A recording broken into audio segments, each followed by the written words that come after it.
Денес и утре 8 земји, представници на владите и на граѓанските организации, на националните координативни механизми од Романија, Бугарија, Босна и Херцеговина, Косово, Црна Гора, Албанија и Македонија ќе разговараат за проблемите поврзани со одржливост на програмите за ХИВ, СИДА и туберкулоза во регионот. Истовремено, очекуваме да од оваа средба пратиме јавен апел кон институциите во нашите земји, пред се кон владите и кон донаторите, да ова прашање не остане заборавено и важно да регионот кој што има меѓу најмала стапка на ХИВ, генерално во светот, да остане со оваа стапка. Да не должам, ки дадам збор на господја Ида Куртовиќ, подпредседател на Управниот одбор на Глобалниот фонд за борба против СИДА, туберкулоза и маларија. Аида. Good morning.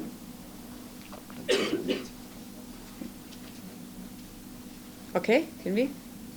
Yeah, so good morning. It's a pleasure to be here in Macedonia, and I want to thank Chair of the CCM of Macedonia, Dr. Jankulovski, for the initiative and inviting us to Macedonia. Добро утро, навистина е задоволство да се биде овде во Македонија и би сакала да се заблагодарам на доктор Христијан Јанкуловски како претседавач на Националниот координативен механизам за поканата на овој состанок. We are here for 2 days to discuss key challenge ahead of the Western Balkans region in tackling tuberculosis and HIV in the upcoming period, the sustainability and transition challenges. Овие 2 дена сме овде за да разговараме за предизвиците во однос на одржливоста на програмите за ХИВ во регионот на Западен Балкан.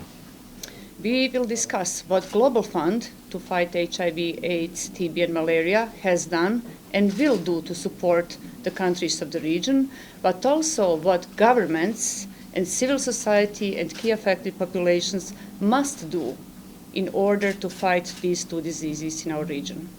Дел од она што ќе го разговараме ќе биде што глобалниот фонд за борба против СИДА, туберкулоза и маларија има досега направено, што може се уште да направи, но исто така од друга страна што владите треба да направат и што треба да направат засегнатите заедници.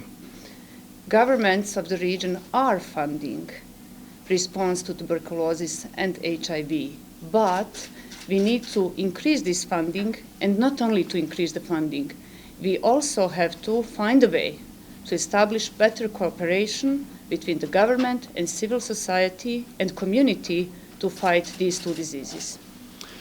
Владите во нашиот регион го финансираат одговорот кон ХИВ и кон туберкулоза, но она што е потребно е да се зголеми финансирањето и не само тоа, туку да се зголеми соработката и партнерството помеѓу владите и граѓанскиот сектор, но исто така и заедниците кои што се директно засегнати од овие заболувања. And we must be very clear today here that if we do not find way to do it, this problem will not disappear. This problem will grow, it will cost us human lives, and it will cost us more and more challenges and funds and lives lost in this fight. So we are here to find a response today, otherwise we are going to face huge and much bigger challenge in the upcoming years. И треба да бидеме јасни, доколку не најдеме решение, овој проблем нема да исчезне. Тој ќе стане поголем и ќе не чини човечки животи и многу поголеми трошоци на подолг рок. And I'm open to your questions, so I will stop here. Thank you. Благодарам, Аида. Само за напомена, Србија и Црна Гора пред 2 години запоја со финансирање, мислам не добиваат веќе средства од глобалниот фонд. Стапката на ХИВ почна да расте. Бугарија и Романија се членки на Европската унија и покрај тоа што се членки, нивниот пристап до структурални фондови заради приоритетот кој што нивните влади го прават е претежно за инфраструктура, но не и за здравство. Стапката на ХИВ и туберкулоза расти во овие земји. Македонија и Босна и Херцеговина Босна и Херцеговина во септември заврши со финансирањето страна на Глобален фонд, Македонија завршува крајот на оваа година, односно на крајот на јуни 2017 година. Нема да имаме финансирање од страна на меѓународните донатори. Единствено Косово и Албанија во регионот ќе останат земји кои што во следните 3 години ќе може да добиваат средства од Глобалниот фонд за ХИВ, СИДА и туберкулоза. Ова се предизвиците кои што ги имаме во регион. Го поканувам Андре Сеник, водива на платформата за одржливост на програмите за ХИВ, да се обрати до вас. Андре, повели. Благодарам, Христијан, ќе бидам многу краток. Платформата на граѓански организации кои што спроведуваат програми за превенција на ХИВ и поддршка во врска со ХИВ кај групите изложени на најголем ризик во Република Македонија, денеска ги повторува своите барања кои што ги опативме изминатиот период до надлежните институции. Имено пократењето, драстичното кратење на буџетот наменет за лекување и превенција на ХИВ во рамките на програмата за заштита на населението од ХИВ на Министерството за здравство. Уште еднаш бараме од одговорните институции и од која и да е следна влада која што би дошла за кратко време, итно да го коригира буџетот за програмата за ХИВ, со цел да се обезбедат доволно средства како за лекување, но пред се, она што сметаме дека е во најголем ризик да прекине во моментот, тоа се воспоставените програми за превенција на ХИВ помеѓу групите изложени на најголем ризик. Следното наше барање е да се воспостават стабилни механизми како оваа соработка која што се градела 13 години помеѓу Министерството за здравство и граѓанскиот сектор со финансиска поддршка од глобалниот фонд, како ќе продолжи да функционира во пракса на ефикасен начин, кој што ќе овозможи клучни услуги за превенција да стигнат онаму каде што треба, со цел да спречиме нови инфекции и нови смртни случаи. Доказите врз основа на кои што овие одлуки веќе требаше да бидат донесени од одговорните институции, ги имаме и ги повторивме повеќе пати. Македонија знаеме дека може до 2030 година да спречи да настанат повеќе од 860 нови инфекции, доколку оптимално ги продолжи овие програми.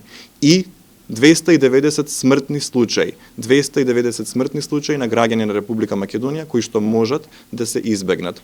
Со оглед на сериозноста на оваа ситуација, денес, на Светскиот ден на СИДА, правиме протестен марш како соодветно одбележување на овој ден и подигнување на свесноста кај граѓаните, меѓутоа и уште еднаш повикување на одговорноста на институциите. Протестниот марш ќе започне во 12 часот и 5 минути пред Министерството за здравство со обраќање за медиумите и одреден перформанс, ќе продолжи кон плоштадот Македонија. Доколку имате прашања, повелете. Зашто ќе продолжи финансирањето од Глобал фонда за Косово и Албанија, а за Македонија и Босна и Херцеговина ќе престане? Критериумите на глобалниот фонд се јасни, тие се два. Првиот критериум е статусот економски на земјата. Македонија е земја со средно висок економски развој, а за Косово и Албанија се со среден економски развој. Значи може да пристапат се уште кон нив. И второто прашање во однос на оптеретеноста со болест. Значи сите овие земји се со стапка која што е ниска стапка на ХИВ. Меѓутоа, ако имате висока стапка на ХИВ, ако сте ниски со економски развој, тогаш може да пристапите кон финансирање од страна на глобалниот фонд. Рековте дека е оваа конференција на високо министерско. Има ли представници на Македонија?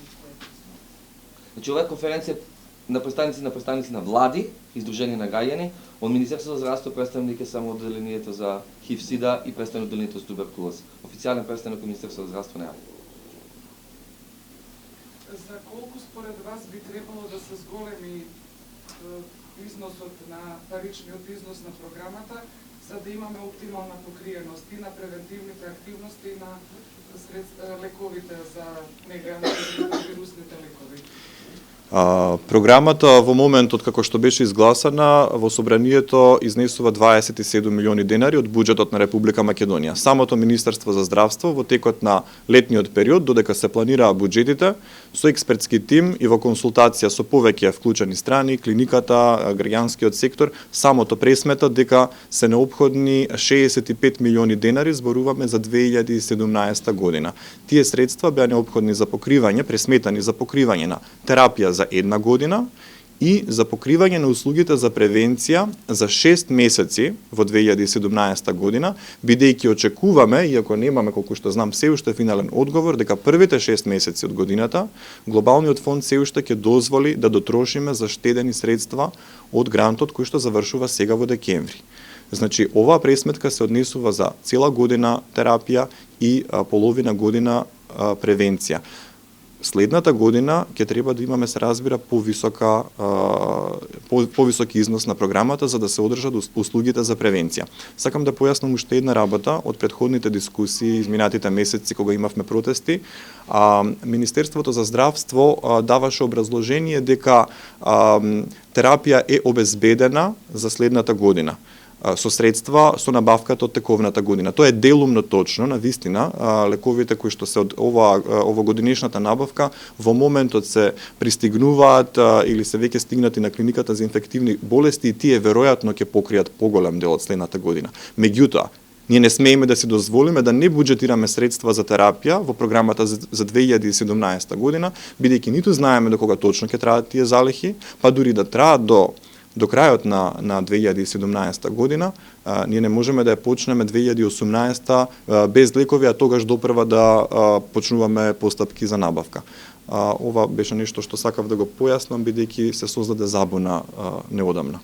Освен на набавка на терапија, на што друго директно може да се одрази недостигот на средства? Дали набавка на кондоми, на најмногу ќе се одрази на сите превентивни активности за групите кои што се изложени под најголем ризик.